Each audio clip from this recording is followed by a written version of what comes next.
homem, mas de toda palavra que vem da boca de Deus. Creio tudo que entendo, mas nem tudo que creio também entendo. Tudo que compreendo, conheço, mas nem tudo que creio, conheço.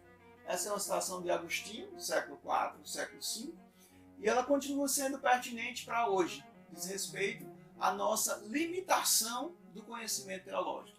A nossa relação da nossa crença com o conhecimento teológico, né? E essa questão do conhecimento teológico é um assunto muito interessante, porque hoje em dia está muito em voga, né? Essa questão de conhecimento teológico. As pessoas estão buscando mais conhecer teologia, está se falando mais sobre teologia. Na internet você vê muito, né? Discussões teológicas acerca de vários assuntos, né? Isso. E assim, é uma coisa muito pertinente, é bom, afinal Oséias diz, conheçamos e prossigamos em conhecer o Senhor. E inclusive nós estamos aqui fazendo isso, trazendo uma discussão teológica e tudo vários mais. Outros canais também vão falar sobre esse tema, né? E é um tema que as pessoas estão buscando acompanhar, né? Perfeitamente. Só que assim, há preocupações, nós temos algumas preocupações quanto a isso. Uma preocupação importante, que a gente vê muito, é que questões que são milenares, né, que não se chegou ainda a uma conclusão, são tratadas como se fossem coisas simples, né? São tratadas com um reducionismo incrível, porque você resolve questões como, por exemplo, o problema do mal, né? Você resolve o problema do mal como se fosse uma questão simples de lógica humana, e esse é um perigo, porque existem certas coisas que não são tão simples assim, e que a gente vai ver na Escritura que o próprio Deus não tratou como uma coisa simples, e aqueles que escreveram a Bíblia não trataram como uma coisa simples, né? Esse é um perigo que a gente está trazendo hoje com essa questão de discussão teológica nas redes sociais e até nas próprias conversas da igreja, nas pregações, né? Essa questão do reducionismo, de simplificar o conhecimento de Deus, de reduzir o conhecimento de Deus à nossa mente, né? E a gente vê, não somente hoje, isso é uma questão já antiga. Nós vamos encontrar, por exemplo, no Evangelho de João, capítulo 9, nós vamos encontrar uma questão que os discípulos colocam. Eles, enquanto, digamos assim, enquanto teólogos, enquanto gente que conhecia Deus, gente que conhecia a lei, conhecia as Escrituras, e eles procuram uma resposta muito simples para um problema, que é o problema do sofrimento humano. Então, existia um homem cego, e eles olharam para Jesus e falaram: Senhor, tem duas alternativas para esses problemas desse homem. Quem pecou? Ele ou seus pais, para que ele nascesse cego? Quer dizer, na verdade é uma questão só, que era o pecado. Mas para eles era simplesmente ou ele pecou ou seus pais pecaram. Então era uma coisa assim, se resolve de forma muito simples, né? Ou ele ou seus pais. Semelhantemente, os amigos de Jó também tratam da mesma forma, né? A resposta para o sofrimento de Jó seria simplesmente porque ele pecou e deveria confessar o seu pecado. Então eles reduziram aquele problema de Jó somente àquilo e pronto, né? E acabou, e fim de história, e é só ele confessar o pecado, porque foi esse o problema. Exato. Então a gente percebe que nesses exemplos que nós estamos citando aqui, há uma simplificação muito grande das coisas. Há uma redução muito grande.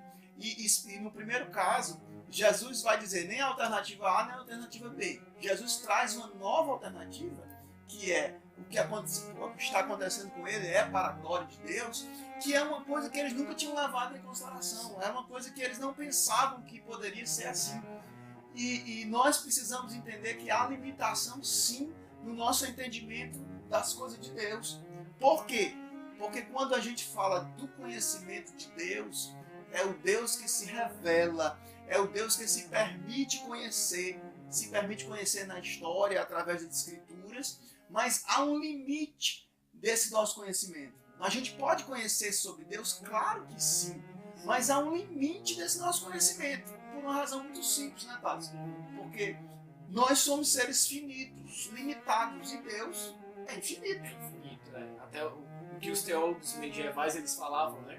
Que o infinito não pode ser resumido ao finito, né? Não pode caber numa mente finita, né? Perfeitamente. E é justamente isso que a gente tem que levar em consideração. Porque às vezes a gente reduz as coisas de Deus à nossa mente.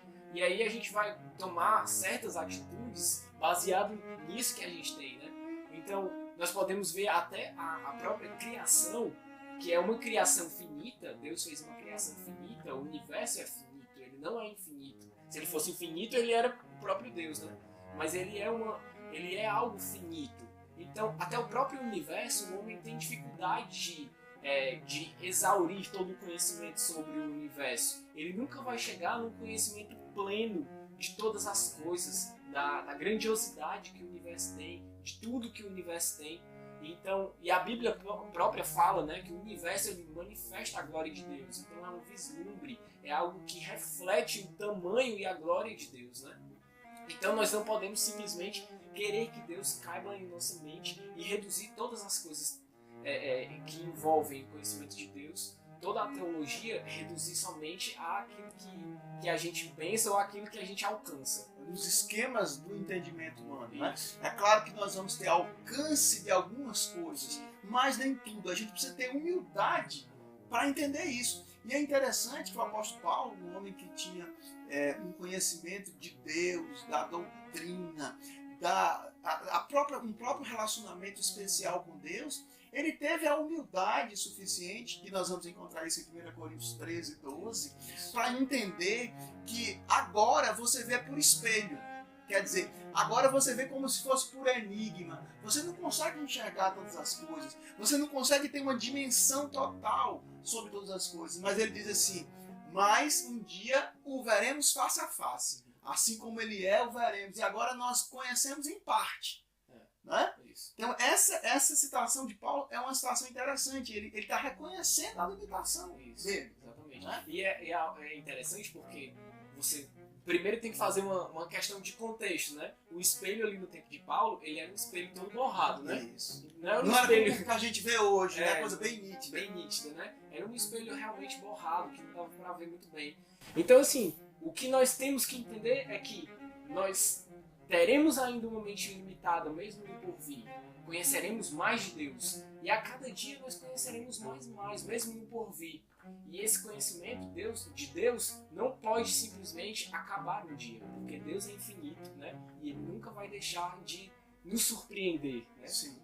Imagine que hoje, muitas vezes, as pessoas querem ter respostas já prontas para tudo. Né? E isso é uma forma de limitar o próprio Deus. Né? Então vamos ter humildade suficiente para isso.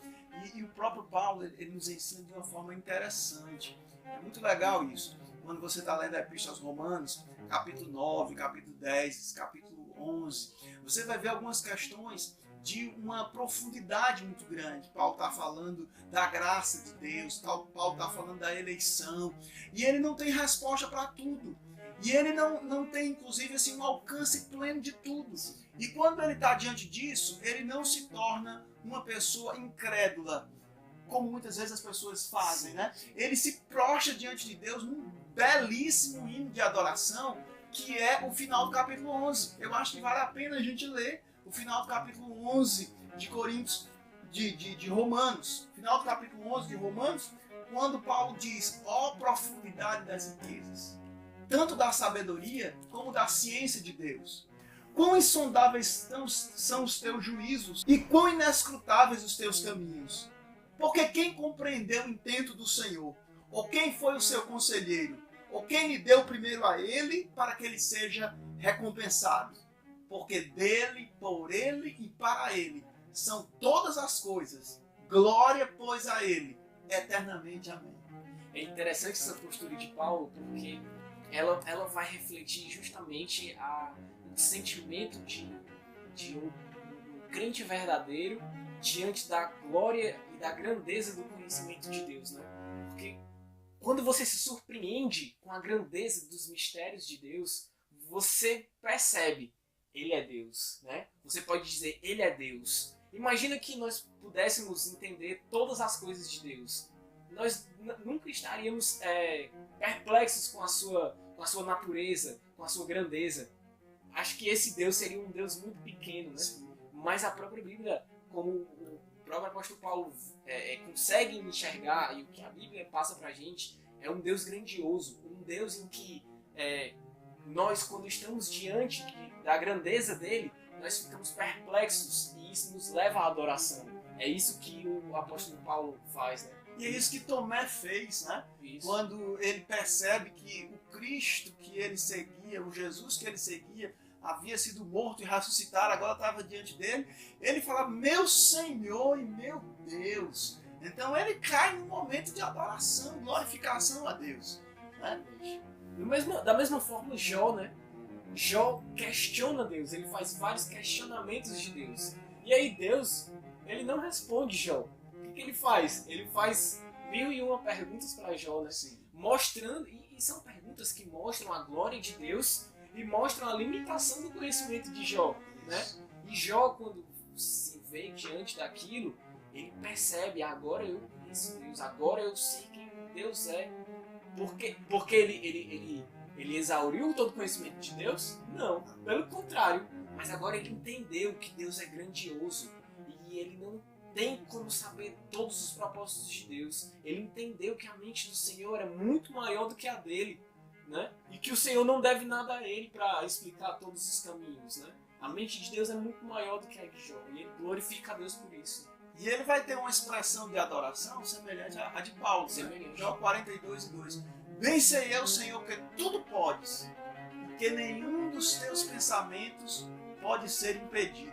Quando ele está dizendo isso, ele está entendendo a sua limitação. Ele está entendendo qual é o seu lugar. A gente precisa entender qual é o nosso lugar, né? Porque muitas vezes a gente acha que pode conhecer tudo, tem resposta para todas as coisas, e as pessoas também podem ir para um outro extremo, né? Elas podem também assumir uma atitude de incredulidade, Sexismo, de né? ceticismo.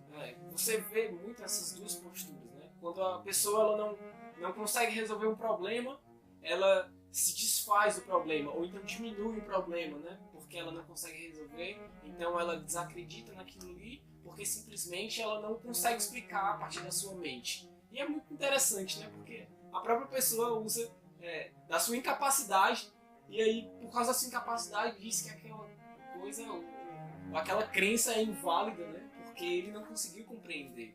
Mas é justamente a grandeza do cristianismo, é justamente isso. Porque nós não conseguimos entender tudo que cremos. Mas um ponto interessante que a gente também deve trazer aqui é que, de fato, Deus quer que a gente prossigamos no conhecimento dele. Ele nos deu a escritura, né? Ele se revela a nós. Todo o conhecimento que a gente consegue, como Agostinho falou, quando tu citou Agostinho no começo, né? Tudo aquilo que eu conheço é verdadeiro, o que eu conheço de Deus é verdadeiro. Mas eu não vou conseguir entender todas as coisas. Mas eu vou conseguir entender algumas coisas de verdade que o próprio Deus nos deu. Isso não deve ser de maneira nenhuma, esse conhecimento ilimitado de Deus não deve ser de maneira nenhuma um empecilho para que a gente não busque mais entender as coisas de Deus, né? Isso.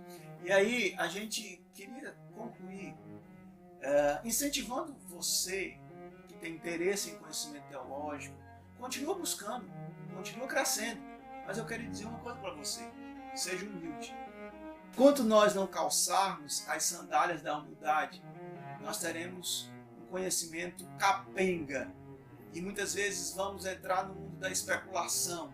E muitas vezes vamos entrar nas explicações até liberais que a gente encontra hoje. Mas se você... Soberbo, né? A soberba, da arrogância e conhecimento de Deus, queridos, não nos leva à arrogância. Nos leva à humildade. Nos leva a trazer uma palavra de adoração e glorificação a Deus. Como a gente aprendeu com Jó. E como a gente aprende com Paulo. Deus te abençoe. Deus abençoe, pessoal. Nem só de pão viverá o homem, mas de toda palavra que vem da boca de Deus.